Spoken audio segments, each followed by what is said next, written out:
Bloodwolf Arts Studio. Unleash the artist within. Merry Christmas, and welcome to the Bloodwolf Reading Hour. With Bloodwolf Arts Studio, I am your host, Mr. Moonlight. So today I am reading a Christmas story that I found. It's titled The Christmas That Almost Wasn't. This one was written by Ogden Nash. And essentially it's essentially his version of a story written about good King Wenceslas. And this particular story that I'm reading tonight was written in 1957, and a little bit about the background behind it. So it's written about the old classic of good King Wenceslas, who was he wasn't actually a king. He was actually a Bohemian duke in the 10th century. And the story is essentially about him marching or like traveling through a hard blizzard storm on Stephen's Day, the 26th of December, to reach a town of people who are less fortunate, to provide them goods and things to take care of them, essentially taking care of the unfortunate and the downtrodden, and essentially like embodying the message of Jesus the Christ and his message of unconditional love and looking out for those less fortunate. And so that's what this story is. And this author, he this particular story actually itself is written as a poem of sorts. It's a long poem. It's a very story length poem. And he has a very sense of whimsy when he writes, and his bit of his style is very whimsical, and also I don't know, making up kind of words kind of stuff. He liked to have a lot of fun with how he wrote things, and that was really just his style. So I will go ahead and get started. So anybody who's watching, feel free to kick back and take a seat and get ready to hear the story of the Christmas that almost wasn't. Of happy times and places, I've heard the minstrels sing. But I wish I'd lived in Lullapot when Oldwin was the king. It lay beyond the seven seas, beyond the mountain heights, beyond the smoke of autumn, beyond the northern lights. An olden land, a golden land, a land of honest mirth, with a jolly king whose rollicking could not reduce his girth. Good Oldwin, king of Lullapot, although not absolutely fat, might be described as circular. Delicious dishes did he dip in, which left him rounded like a pippin. His shape was pippindircular, with rosy cheeks a plumpy, rumpling. He was a royal apple dumpling. King Oldwin had a quality of heartiness and jollity, of innocent frivolity, that made the people chortle. And Lullapot was rumorous, with tales about him numerous, so very, very humorous, his name became immortal. And citizens of other nations envied the happy Lullapatians. Oldwin's admirers were a host, but one admirer loved him most. A boy as yet unknown to fame, a shepherd, Nicholas Knock by name. Of loyal lads, Nick was the loyalist, a most enthusiastic royalist. And as he watched his woolly flock, this was the song of Nicky Knock. I love my king like anything. He's such a Christmassy kind of king. His subjects cheered with might and main the 20th year of Oldwin's reign. Indeed, their cheers were more than plenty to echo through another 20. The ancient chronicle, I quote, says, cheers arose as from one throat. That's not an accurate catalog, for in that throat there was a frog, or toad, who, though of Oldwin's blood, was a snake in the grass, a worm in the bud. Toad, evil-minded, evil-starred, King Oldwin's nephew, Evilard. This was the nastiest of nephews, a loathly piece of human refuse. His notion of a pleasant frolic was giving little babies colic. He liked to sprinkle picnic rugs with creepy, crawly, stinging bugs. Before a royal ball, I hear, the floor with sticky sweets he'd smear. He'd offer a lady fair a chair, and when she sat, it wasn't there. This monster toiled from sun to sun at spoiling other people's fun. His skull inside was dark and caverny, and as for heart, he didn't have any. Life seemed as bright as a coquette's mirror. Crowds caroled, tra-la and tiralira, but Evilord scowled at their tiraliracy and stealthily hatched a dark conspiracy. Knights found him slinking hither and hence in search of fellow malcontents. He sought the crone cadaverous, the miser pale with avarice, the troublemaker rancorous, the poisoned-tongued cantankerous, the spiteful and the devious, the cruel and the mischievous. He cast his net, he spun his web, nor ever did his hatred ebb. But as he skulked around the palace, each merry face increased his malice. For weeks he fumed and grumbled at the dearth of rogues in Lullapat. But when at last his pack assembled, this callous villain almost trembled. So odious they were, and scurvy, with consciences all topsy-turvy. He led them through a secret tunnel, like venom oozing through a funnel, to where King Olwyn, crown on lap, enjoyed his after luncheon nap. I hope that he enjoyed his luncheon, for when he woke, 'twas in a dungeon. Evilard turned the rusty key, and to his henchman then spoke he. I plan to spend the coming year tormenting of my uncle dear. I'll furnish for his special use, not foaming ale, but sauerkraut juice. Not tittle at his royal throat, to titillate his royal throat, not roast of beef, but stew of stoat, to lend a savor to the dish, instead of jelly, jellyfish, and cakes and pies all hugger-mugger, baked with salt instead of sugar. Outside his cell each night shall stand, their task from dusk. The hoarsest minstrels in the land, outside his cell each night shall stand, their task from dusk to dawn to troll. King Olwyn was a merry old soul. With scrawny fare and broken rest, I'll put his jollity to the test, and soon the word will creep abroad that Olwyn's goodness was a fraud, and stripped of pomp and luxury, good Olwyn is as mean as me. This task I to myself assign, this pleasure must be mine, all mine. And while I'm absent from the helm, I name you viceroys o'er the realm. I trust I need not tell you twice, viceroys with accent on the vice. Don't fumble with the Gorgian knot of what to do, to whom, with what. The Gorgian knot is quickly scissorable. Go and make everybody miserable. 3 old misers with razored lips, 3 old hags with razored hips, 3 old pettifoggers sniffling, snuffling, 3 old gossipers hackling, huffling, 3 old busybodies prying, poking, 3 old jailers coughing, croaking. This was the gruesome, grimsome guard that ruled the land under Evilard and decided to outlaw Christmas.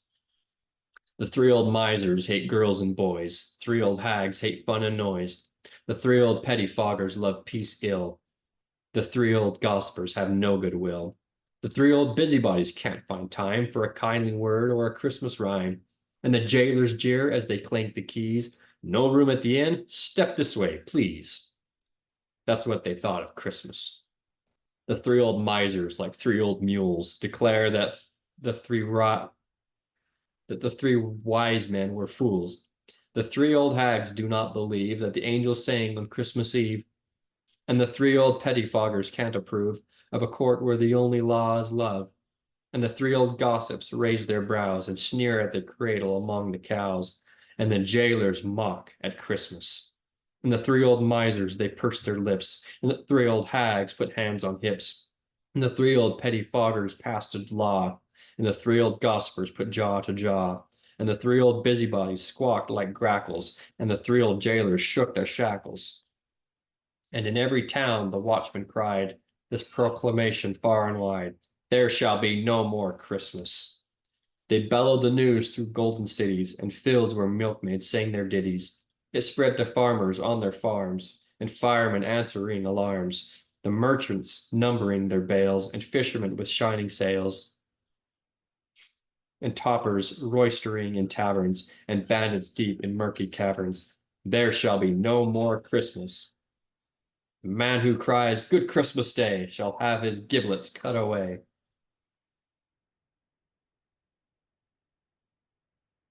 Whoever trims a Christmas tree, suspended by his thumb shall be, and he who sings a jolly carol shall be rolled on spikes inside a barrel. So spoke the rulers, and grimly smiled, thus to destroy one tiny child, the Christ child and his Christmas. The helpless citizens bit their nails, the milkmaids dropped their foaming pails, the farmers leaped as if stung by adders, and firemen tumbled off their ladders. Merchants spilled ink upon their books, and fishermen caught their thumbs on hooks. The topers called for whey and curds. The bandits shuddered at their words. There shall be no more Christmas. And now a babbling murmur rose, expanding as the whirlwind grows.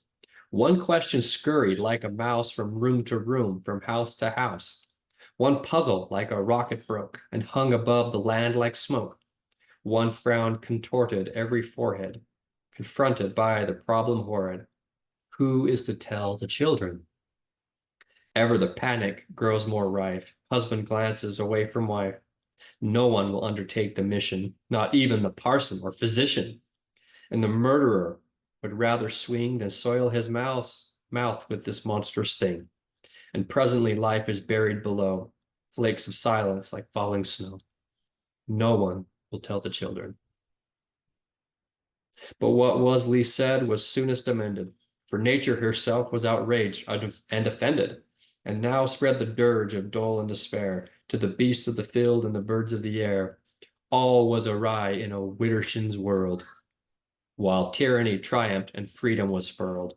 No one knew when to work, nor yet when to play, for the sun shone by night and the moon shone by day. The mice, they had kittens. The cats, they had puppies. The lions had lambs. And the whales, they had guppies. The ink, it turned white. The milk, it turned black. The pig sang tweet, tweet. And the cow went quack, quack. The royal red roses made people to stare, with their heads in the earth and their roots in the air. The flour was on ground into wheat at the mill, for the river turned around and flowed back up the hill. The spots on the leopard went rolling away, and were captured for marbles by urchins at play. Great fires in the towns grew worser and worser. Flames put out the firemen instead of vice versa. From headland to mainland, from mainland to isthmus, the wide world rebelled against a world with no Christmas. Now Nicholas Knock was firm as a rock, though only going on 8. And he heard the word from a passing bird of Lollipat's dreadful fate. He heard the word from a passing bird of the doomful days to be, of Christmas banned throughout the land. Said Nicholas, we shall see. Nicholas Knock, he heard the clock. It was striking 23. Oh, tickety-tock, said Nicholas Knock, I believe you strike for me. The grown-ups wail, and their cheeks are pale, and their talk is timid and sick. A kettle of fish is not what I wish, but I reckon it's up to Nick. The slinky man and his slimy clan, an odious law imposed, and I hereby vow, somewhere, somehow, I'll tweak each sniveling nose. Let usurpers growl and their henchmen howl. I do not care a tuppence. I'll restore our Yule and upset their rule, and give them a fit comeuppance. Nick knew for a fact it was time to act, so he lost no time in pondering. The adventurous lad was quickly clad for leagues of weary wandering. He had boots that were spiked, the kind he liked, and a pair of leather breeches. His jacket of cheap, with pockets deep, to carry his jam sandwiches. The adventurous lad, he rapidly bade farewell to his loving parents. I'd rather remain, but my duty is plain, so I crave your kind forbearance. My duty was plain as a weather vane when I heard the 23rd chime. If no one but Nick can do the trick, I hope I'm the Nick of time. Nicholas spoke boldly. Nicholas spoke proudly. Nicholas, unfortunately, spoke a little loudly. Croaking bird, forgotten, pretended to be flying, swooping ever closer, listening and spying. Snatched at every morsel, rebelsome and reckless, strung them all together, words into a necklace, showed himself a croaker, gnawed an honest chirper, flapped away and tattled to the dark usurper. Came a hurricane then of alarms and excursions, of death-dealing weapons in various versions, of horsemen and footmen and bugles and drums, and cries of who goes and cries of who comes. And soon a small army moved off double quick, with Evelard's orders to capture young Nick. But Nicholas Knock was knowing and nimble. He had more common sense than would fit in a thimble. And Nicholas Knock had a Nicholas knack of seeing what happened in back of his back. So when Evelard's minions came squirming like ills, all they caught of our Nick was a glimpse of his heels. There was never a map of the way he must wend. All he knew was that Christmas was his to defend. Through the meadow he scudded, on and through the forest, so fast that the rabbits and deer were embarrassed. And yet he could see, when he lifted an eye, the detestable croaker patrolling the sky. Again he looked up, and what should he see but a tiny green cottage high up in a tree? Next a ladder appeared. It was silken and thin, and a sweet little voice called, "Climb up and come in." The croaker sank lower, the air filled with peril. Nick scurried aloft like a regular squirrel.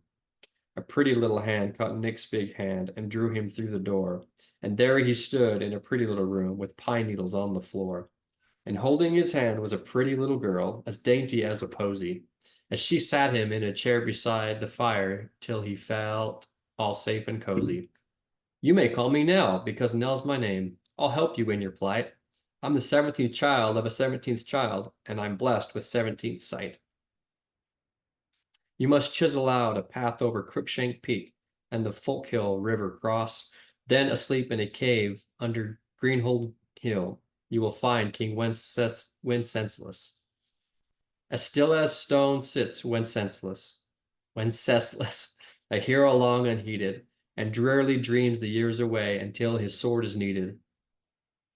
But he will wake at your rueful news as the flame wakes from the ember, and a Christmas greeting he'll give those rogues that they will long remember. Before you can reach King Wenceslus, you must foil that croaking snooper, else he will betray you step by step to every enemy troop. That croaking, poking snooper, that gloomful, doomful snooper, that evil-omened, greedy, abdomened, underhand, overhead snooper. She led him to an oaken chest, piled high with curious raiment. She clad him anew from head to foot, and took a smile for payment. Oh, what a sight was Nicky Knock, with hat of gaudy tatters, his jacket full of yellow stains, his breeches purple splatters. Their coruscated as he walked, one blue, one scarlet legging. In a truth, young Nick had quite the look of a rainbow gone a-begging.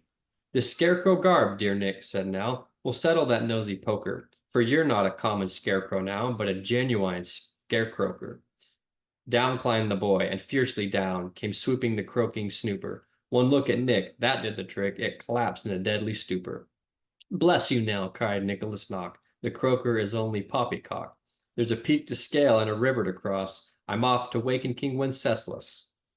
But before I depart, I doff my hat to the fairest maiden in Lilliput." She threw him a kiss, which he caught one-handed, so sweet that his fingers for hours were candied. The three old misers quickly heard of the fate that befell their precious bird. The three old hags, they swallowed pins, and the three old pettifoggers stroked their chins. The three old gossips raised a pother, the three old busybodies blamed each other, but the three old jailers rubbed their hands and danced their devilish sarabands, and then let loose the bloodhounds. Between the boulders and through the thicket raced Nicholas Knock as spry as a cricket, scaled Crookshank Peak without a rope, and scrambled down the opposite slope. Suddenly he heard a dreadful sound, the horrid howl of a monstrous hound.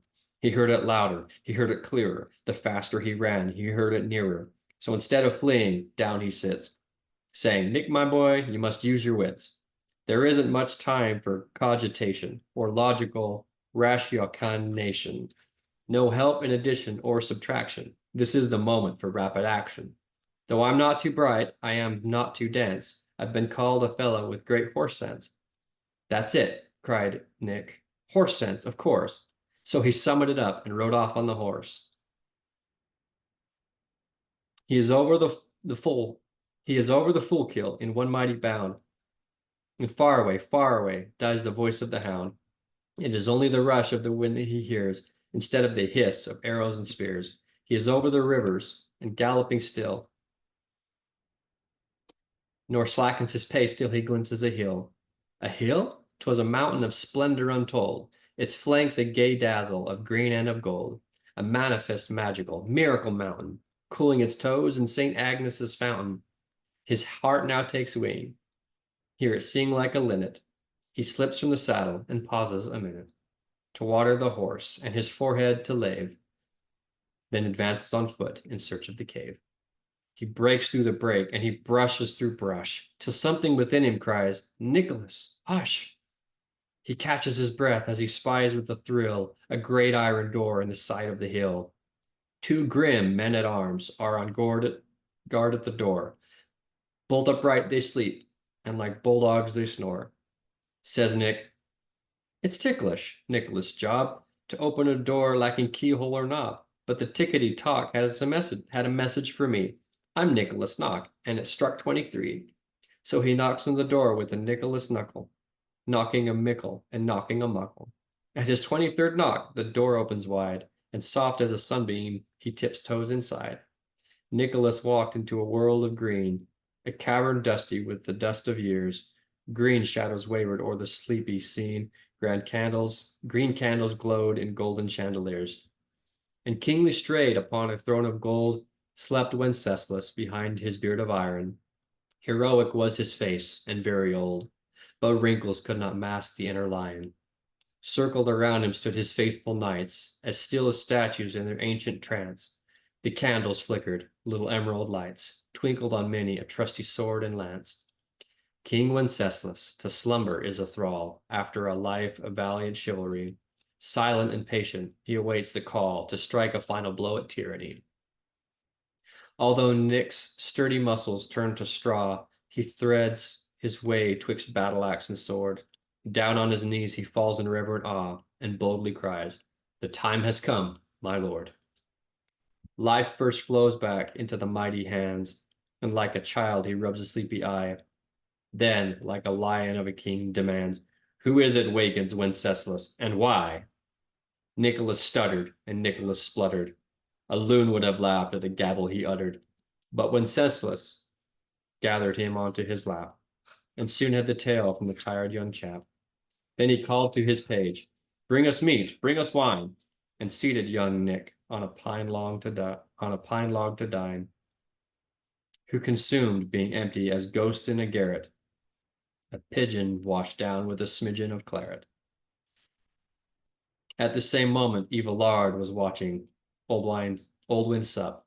At this moment, Evelard was watching Old Win sup on mustard pills and porcupine quills, which he cheerfully gobbled up. No longer round, his 10 score pound had dwindled to 88. Yet all the while he still could smile, and Evelard writhed with hate. "I've been too kind," the monster whined. "This torment is a fiasco. Tomorrow we'll try some thistle pie with vinegar and Tabasco. Such noxious food will alter your mood for playing the jolly hero, and I'll be blessed if you stand the test when your weight is down to 0. And remember, uncle," added this abominable sinner, "the year there is no Christmas dinner. I do believe by New Year's Eve you will be somewhat thinner. Now green gold hills aquiver with pangs that will not cease, as if a pent-up river were raging for release. The walls are ripped asunder when Wenceslas strides by, for in his voice is thunder and lightning in his eye. A shout of hope and glory comes roaring from his men, and Christmas's crusades are on the march again. The trumpets bite like ginger, and like a tidal wave, the hosts of the Avenger come bursting from the cave.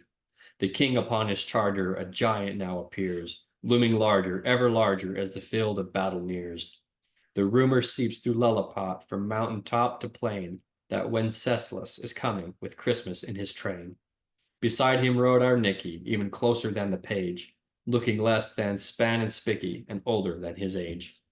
He had been a daring rover. He had done what he'd begun.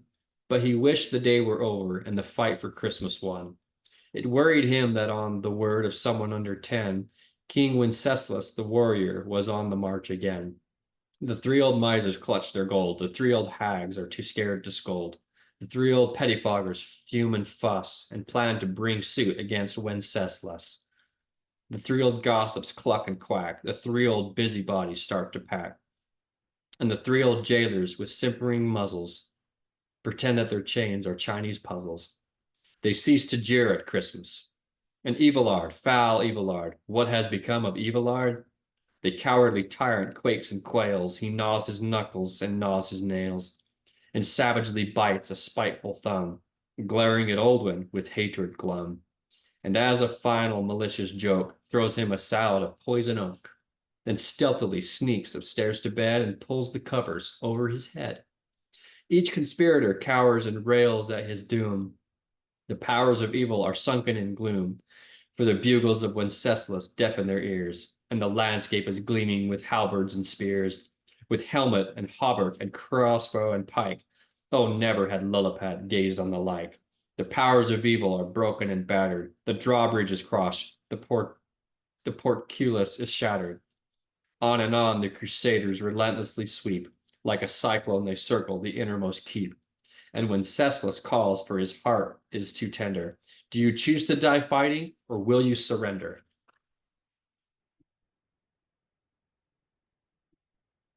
The rascals perk up at the sound of his voice. Not the brashest had hope he would give them a choice. Since he hasn't condemned them to hang from a tree, he must be a fool, and they'll get off scot-free. So with hypocrite smiles they descend from the keep, werewolves masquerading as innocent sheep.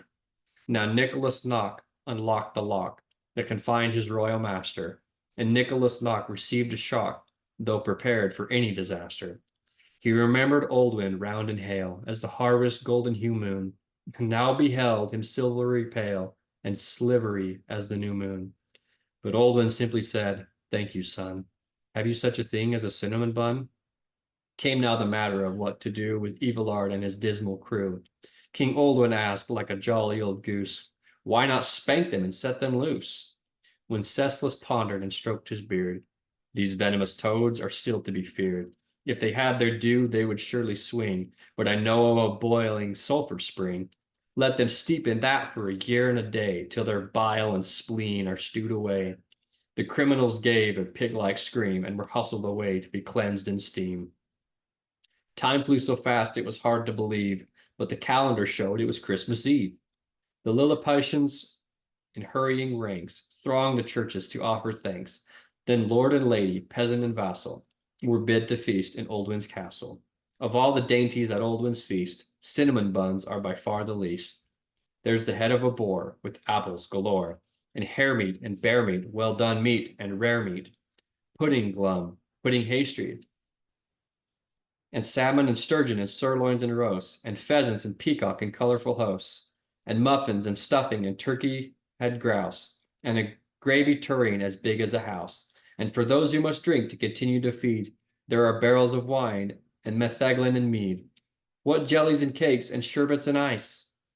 Enough for a vast alimentary crisis. But though all disappeared to the last little cake, no one complained of the tiniest ache. A proud young fellow was Nicholas Knock. He sat on Oldwin's right. On his other side was dainty Nell in a gown of green and white. Said Wenceslas, this very same Nell who sped you through wood and water, the Nell who demolished the croaking bird, is my great-great-great-granddaughter. Said Oldwin, Nick, it's thanks to you, my kingdom still endures, and since today you saved my crown, some day it shall be yours. I hope to linger many a year upon this goodly scene, but when I depart you shall be king, and Nell shall be your queen. Yours shall be everlasting fame, a part of the Yuletide jolly, and Lilliputians will bless your name whenever they hang the holly. And wherever they hang their stockings up, on mainland or isle or isthmus, they will say a prayer for Nicholas Knock, the hero who saved their Christmas. Nick arose to reply, but his wits were gone. The words he sought turned into a yawn, and he fell asleep as his story ends, murmuring, Merry Christmas, friends.